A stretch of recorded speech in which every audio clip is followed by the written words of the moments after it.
નમસ્કાર દર્શક મિત્રો, હું છું રોહિત વાછાણી, ક્રિસ ઓર્ગેનિક ઉપલેટા. હવે આપણે એક ભાઈ આવ્યા છે, આપણે જાણશી અંગના ગોલનું રિઝલ્ટના આપણે રિવ્યુ જાણશી ભાઈ પાસેથી. શું નામ તમારું? ભરતભાઈ નાથાભાઈ ડેર. અને કયું ગામ તમારું? ઉપલેટા. હવે તમે ગયા વર્ષે અંગના ગોલ ખાતર છે કેટલું લઈ ગયા હતા? એક થેલી લઈ ગયો હતો ભાઈ. એક થેલી. અને એ શેમાં નાખ્યું હતું? માંડવીમાં. માંડવીના પાક.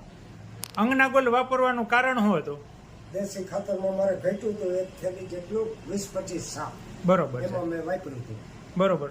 એક બાજુ તમે દેશી ખાતર ભર્યું હતું, હા. અહીંયા તમારે 25 ઘટ્યા હતા. હા. એમાં તમારે દેશી ખાતર પૂરું નતું થયું. હા એમાં તમે આ એક થેલી અંગના ગોલની નાખી હતી. હા. રિઝલ્ટમાં કેવું રહ્યું?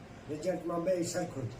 બે સરખું રહ્યું, ઉત્પાદનમાં બે સરખું રહ્યું. હા, ઉત્પાદનમાં બે સરખું. જે અમે બધાય ખેડૂતોને એમ કહી છે કે ભાઈ તમે છાણિયા ખાતરની સામે અમારું અંગના ગોલ ખાતર જે છે વાપરો એટલે રિઝલ્ટ તમને મળશે, એ ટાઈપ જ મળ્યું. હા, એ ટાઈપ જ મળ્યું. એટલે કોઈ પણ ખેડૂતોને છાણિયા ખાતરની સામે વાપરવું હોય તો વાપરી શકે ને? હા, વાપરી શકે. આ તમારો લાઈવ અનુભવ છે, બરોબર છે.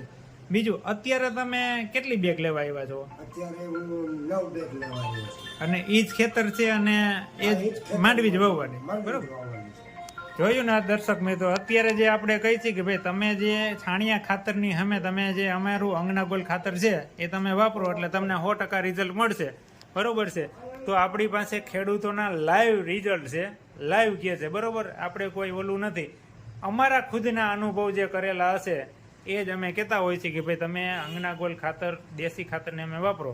એવા જ આપણે ખેડૂતના રિવ્યુ લઈ છે જેને રિઝલ્ટ લીધેલું હોય છે, બરોબર. ક્રિસ ઓર્ગેનિક ઉપલેટા 9901917471. એટલે તમે છાણિયા ખાતરની સામે બિંદાસ વાપરો. અમે જે કહીએ છીએ એ પ્રમાણે રિઝલ્ટ આવે છે અને ઘણા બધા ખેડૂતોના રિવ્યુ આપણે લઈ છીએ.